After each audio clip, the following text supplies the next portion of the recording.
Tony Banks a lot throwing to Muhsin Muhammad. Here, Tom Jackson mentioned Muhammad's name. I think this is where Carolina is going to go. They're next on the board, followed by the Broncos. We continue. With the 43rd pick overall, the Panthers have selected Muhsin Muhammad, wide receiver from Michigan State. Denver is on the clock. Well, Carolina, we got it again. Muhsin Muhammad, who I think was exactly the player that Bill Polian and Mike McCormick and company, Dom Capers, wanted down there. You have to have a lot of names in the second round when you're picking a number 43 pick. But this is a guy they want. So they get Bianca Patuka, they get Muhsin Muhammad. They can carry that Michigan State rivalry all the way down to Charlotte. Let's go quickly to Sterling Sharp. And Sterling, your thoughts on Muhammad, a guy that really wasn't productive until the end of his college career. Well, Chris, I think that's the reason is he couldn't stay healthy. I mean, this is a big physical receiver like all the ones or most of the ones that have gone before him. This is a guy who really showed flashes of greatness. His ability on the field to make plays, 217 pounds. I mean, this guy is a monster out there on the field. He uses his hands, changes speed very well. He's a ball-hawking receiver. He really doesn't care where or how the ball's thrown. The most important thing to him is the catch.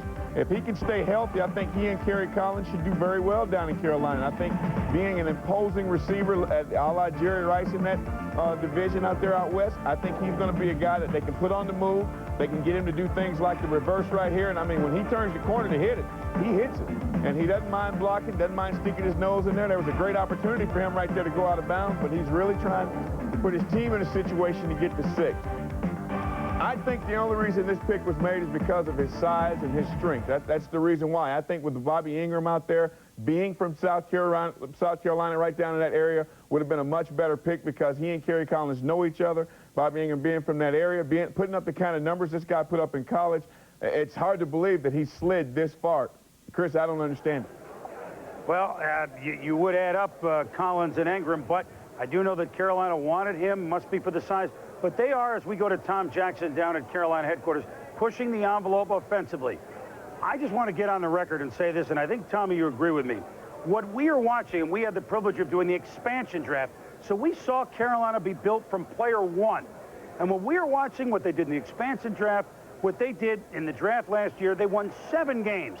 They beat the defending Super Bowl champion 49ers in their home park the first time they ever played them, 8 months after they had no players on the team and they watched San Francisco win a Super Bowl. And now they're putting together other sort of players. Tommy, I think we're watching Dallas in the early 60s under Landry and the Dolphins in the late 60s to early 70s under Shula, that in 4 and 5 years, here's a team that's going to be in the playoffs for the next decade. Do you have that feeling down there? I have that feeling exactly, Chris, and I think as you watch even the acquisitions that they've made over the course of the offseason, they go out and get a Wesley Walls, who's going to be their version of Pete Metzlaars, as Bill Polian built the Buffalo Bills. They go out and get an Eric Davis to play opposite Tyrone Poole on that corner.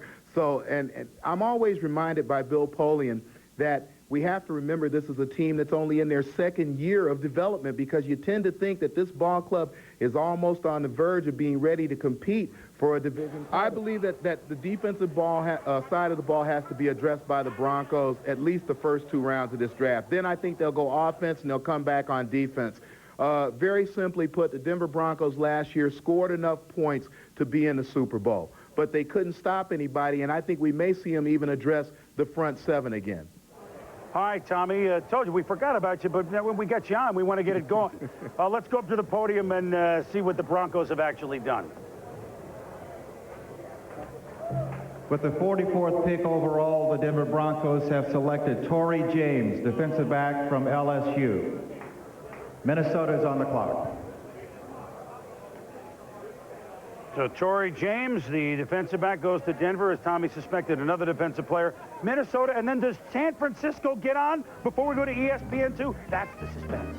Ball hawking guy? Well, he's a former wide receiver, so you know the hands are usually pretty good. 11 interceptions is good. The coverage skills are okay. Doesn't have great 40 time. The tackling is what he needs to work on. As being a former wide receiver, he's a grabber. He needs to show a little bit more toughness. I think Ray Mickens is a much better football player, and Ray Mickens is going to be a great pick at some point, despite his lack of height. He's got a 40 vertical, Joe. Well, you know, Bill, I think you bring up the most important thing. It seems like, you know, Muhammad went because he was taller than Bobby Ingram. Now here you wind up with Torrey James going because he's taller than Mickens. People are really afraid of the smallish backs. They're afraid of the smallish receivers. I don't necessarily agree with it, but certainly you take a kid who's only played defensive back since 1993, there's got to be some suspect as far as his ability to play the cornerback position. Let's move out quickly, guys, to Sal Paolantonio at Baltimore for what's happening there and elsewhere. Sal? Chris, as you know, Ravens, Ozzie Newsome is trying to find a way to sneak up into the second round. They don't have a pick in the second round. They heard from Jimmy Johnson. Johnson called and said he would give them the 49th pick in exchange for the 65th pick and the 100 pick. And Ozzie said, sure, I'll think about it, but I don't want to do it until you're on the clock on the 49th pick. Johnson called back and he said, no, I got to take her right away. So obviously Jimmy Johnson's looking to get out of the second round very quickly. Mort, what's up with that? Why does he want to get out of the second round? Well, Sal, that's the reason why is Jimmy told me last night he really thinks that after the first round and the early part of the second round that the value in this draft lied in the third and fourth round. So if he had an opportunity to pick up an extra third, an extra fourth round pick, he was going to do it. In Dallas, remember, he got guys like Mark Stepnoski. You see him there. Got guys like Mark Stepnoski, Eric Williams, Tony Tobert, Leon Lett, Larry Brown, all beyond the third round. And speaking of Dallas, let's go to Chris Myers. So the Vikings, who were on the clock, they went Dwayne Clemens, defensive line in the first round. They're thinking defensive line again, although Brian Billick, the fine offensive coordinator, would like some help at tight end. And Jason Dunn is someone they're considering, along with Johnny McWilliams, the tight end out of USC. In fact, Brian Billick called this the best draft for tight ends in 5 years. They'd like to give Warren Moon some more ammunition. And Warren Moon is a guy who wanted a 3-year contract extension now at age 39, and they've apparently worked out the contract specifics to at least give him a 2-year contract extension in Minnesota, a deal that has been agreed to, should be announced or get done officially within the next couple of weeks. Meanwhile, here in Dallas, we're keeping an eye on the Cowboys in the war room as they get ready for their 60th pick. A little bit earlier, when Dallas was waiting to trade out of the first round, you see Jerry Jones just saying, all right, well, that's one guy we didn't want. There's another one, and we'll let you know as soon as they make their selection. Now let's go to Chris Berman in New York. All right, Chris, thank you. The Vikings and then the 49ers before we kick at the Sports Center. Bill, 49ers are on the clock. I'll have an educated guess on that one in just a minute. Mel, your best available players at this point? There's no question. Kareem Abdul-Jabbar, running back from UCLA, I think is a fine football player. Then you look down a little bit and you see some good players. Jason Dunn, the tight end from Eastern Kentucky. We've already heard him mentioned for the Minnesota. Down the line, even in the late second round, to be a possibility.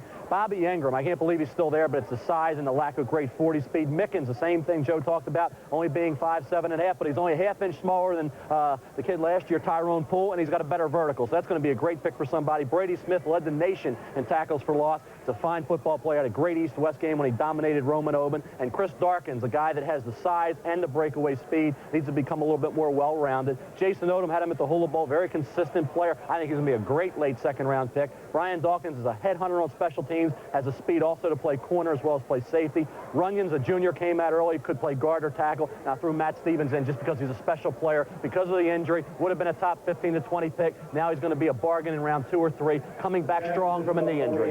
You know what? I'm going to guess Israel Ifiani. Thank you. Should have got that in. Sounded like I just stole it, but that's not true. You're unbelievable. You had Israel Ifiani, who that is, and no, it was somebody not on Mel's board. The 49ers are very happy that he was still sitting there. He is an elephant-type player, and they figure they can go and get a running back, which they've addressed with Johnny Johnson. We'll have more time on ESPN2 to talk about their situation. But he's an elephant-type pass rusher.